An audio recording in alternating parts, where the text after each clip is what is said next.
We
definitely want to thank you for allowing us to interview you.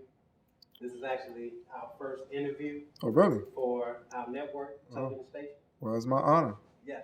So, first of all, I need you to introduce yourself to the audience. Let them know who you are. My name is Kymore Freeman, angry black man in therapy, indigenous native of Banneker City, otherwise known as Washington, D.C. Cool. Your last name, Freeman. Mm-hmm. Is that your quote-unquote birth last name?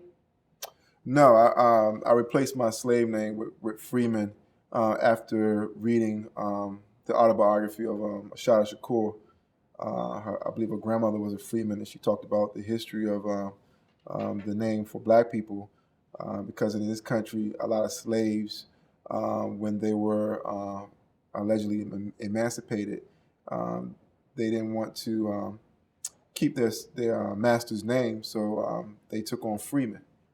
And so we have a lot of, that's the origin of a lot of black people with Freemans. And I felt that after reading Ashada Shakur's autobiography, like 20 years ago, I felt that's what I was, and that's what I became, and that's who I am today.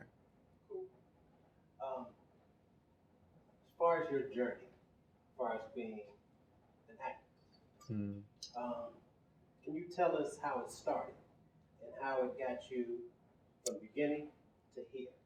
It started 20 years ago, October 16th, 1995, at the Million Man March.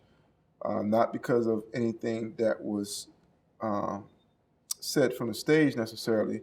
It was because of the unity that I witnessed there. There was no crime committed in the city for, it's like 72 hours or so. There was arguments over who's going to walk through a door first. After you, brother. No, brother, after you. Nah, brother, I live here. You visiting, after you. I mean, I saw brotherhood. That day, I hugged more men in my life than I ever hugged before or since. That one day, I hugged more men in that one day than I ever hugged in my life combined. And Brother Minister, he, in closing, in his presentation, he says, "We want y'all to go back to your community and do something." And that was charged to me to go do something. I didn't know what that was. That was very ambiguous, but it was challenging. And I was kind of like a junkie. I had a high, and I was chasing it ever since then. And I was still processing what to do with that. When about a month later, I was putting together, in DC we call it cabarets. I was putting together a cabaret, which is a private party, staffed by PG County Police for security, by the way. And my cousin was killed, and I saw him bleed to death. And that brotherhood, and then watching a murder, the party was over for me. And that's when do something became real to me, and that's when I became active. And no longer, the club scene I was done with. Now you catch me on the poetry scene, that my whole vibe switched. you know. And so that's when it began for me 20 years ago. Right. Okay. Talk about you said poetry. Talk about the whole poetry scene. The spoken word was resonated with me because it was the closest thing to the truth. I knew, I was into music like everybody. I jokingly tell people I was a frustrated rapper turned poet because once I discovered spoken word, that pace of communication was conducive to what the message I was trying to get across. I don't care how nice you are. It's hard to communicate the same amount of information, because you're concerned with the entertainment factor and the melody and the beat. Whereas spoken word is just you and your heart and your guts. And if you spit it right, people will feel it. And so that was kind of like my introduction to telling my truth. And I credit Baba and Wally Ascari, who educated me on how to present publicly. It was almost like a workshop. I'm at this open mic and this older cat is schooling us like, look, brother, you sound like you're nervous up there. I'm like, yeah, you get nervous. You're on a stage for the first time and you got a microphone, it's just you and a bunch of people sitting there looking at you. It is intimidating. He said, what you do is you imagine the most horrible thing ever. You imagine a pregnant woman been hung by her ankles, with her belly split open and the baby thrown to the ground with his brain stumped out by a master's boots in front of an entire plantation. You vividly imagine that. You visualize it. And then when you open your eyes, whatever task lays before you is going to pale so much in comparison that you are able to defeat it. And I do that to this day. Whenever I'm nervous, I visualize something horrific and it minimizes it, So I'm not intimidated by anything. I had the opportunity to meet Colin Powell. And when I met him, he offered his hand. I refused to shake his hand.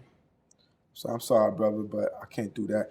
I feel some kind of way, about, the lives was lost in the Iraq war because, the lies you told, He said, what's misinformation? I said, well, misinformation or lie is wrong. How do you feel about that? And we had a debate, And what was his argument? Well, his thing was that he was fed misinformation. I said, misinformation is a lie. You know what I'm saying? You call it misinformation, but if I present misinformation in a court of law, they call it perjury and I'm arrested because I'm lying. See, when the system does it, they have, a different vocabulary. When we do it, they have a different consequence. So, but a lot of people, felt that I disrespected him, because I refused to shake his hand. Whereas I feel that I'm not under any obligation to shake anybody's hand.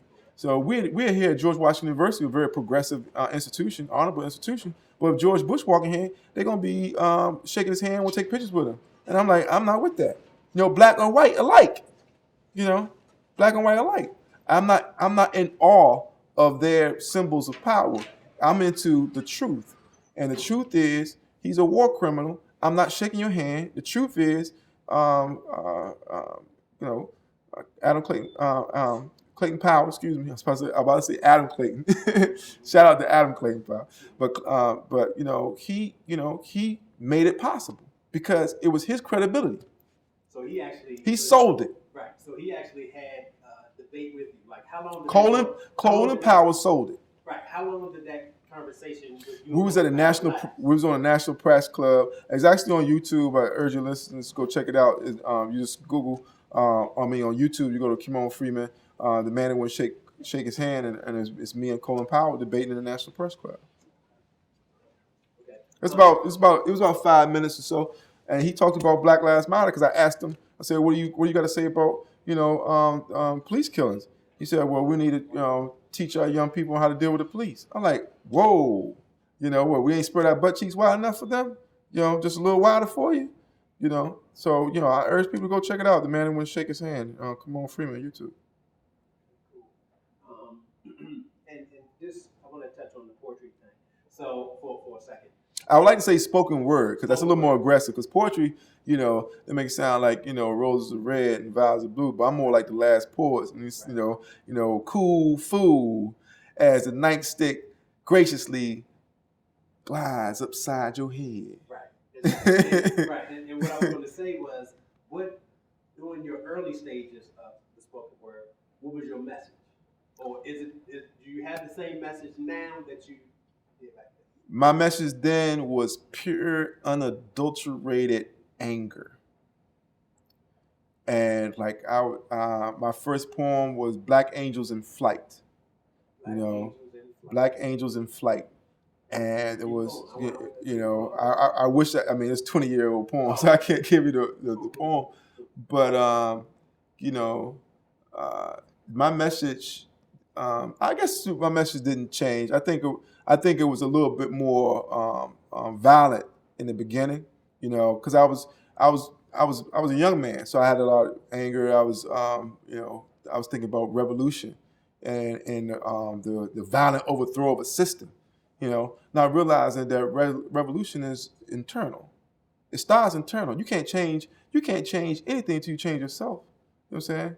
So how could I begin to change a system and I hadn't changed myself yet? And so, the changes are internal. But the piece that I've been famous for doing now is called Nyabingi Alchemy. And Nyabingi being a Rastaman chant calling on the forces of nature to defeat evil. And of course, alchemy is being creating something out of nothing. And I think that's what we need to do. I think that's what we've done with hip hop. I think that's what we've done with our survival. The fact that we brought here as commodity, wasn't expected to survive, but we're still here. I dedicated that to H. Rap Brown edition of The Grinch That Stole Christmas, guerrilla poetry, classic transition, Black, unapologetic, never asked for permission, crisis intervention, clairvoyant intuition, ghetto, inspired ambition, in a maze of misery, violence and poverty, searching for happy feelings, cracking glass ceilings while wars eat children, white men make a killing, monumental stealing, more profit for the willing, gentrified buildings, 2016 still standing in a garden with banana peelings, with no hard feelings, intuition, a certain immersion of the soul to the universal current of light satellite television, born in the park after dark in the South Bronx, between break beats and turntables, stolen lights and stolen cable, Caribbean moons and earthquakes, African hurricanes, dirt cookies for hunger pains, sharp instruments for other things. The unacceptable change is improvement. Without deviation from the norm, progress is not possible. Sick and tired of being sick and tired. So we don't stop like supply lines of Palestinian tunnels. Ain't no wonder why we write, because we believe the human spirit cannot be tamed, should not be trained. And before it was a game, it was a struggle. But life's a bubble. So we live life like bootleg liquor on Sunday night. The art of remixing reality with the sacred and profane. Definition of insanity is doing the same thing, expecting change. Proceed with caution, talk to angels often, prefer cremation to coffins, and until such time, Jesus is as fake as Santa Claus, and the devil is as real as AIDS, guns, and taxes, as we search for radical police reforms or matches. Nyabingi Alchemy, that was the last poem I wrote. 20 years in the making. 20 years in the making. Yeah. So now let's bring it up. You asked for it, brother. You got me fired up. I did doing the spoken word out here. That's cool. That's cool. I usually don't do that for free, man. You owe me a drink.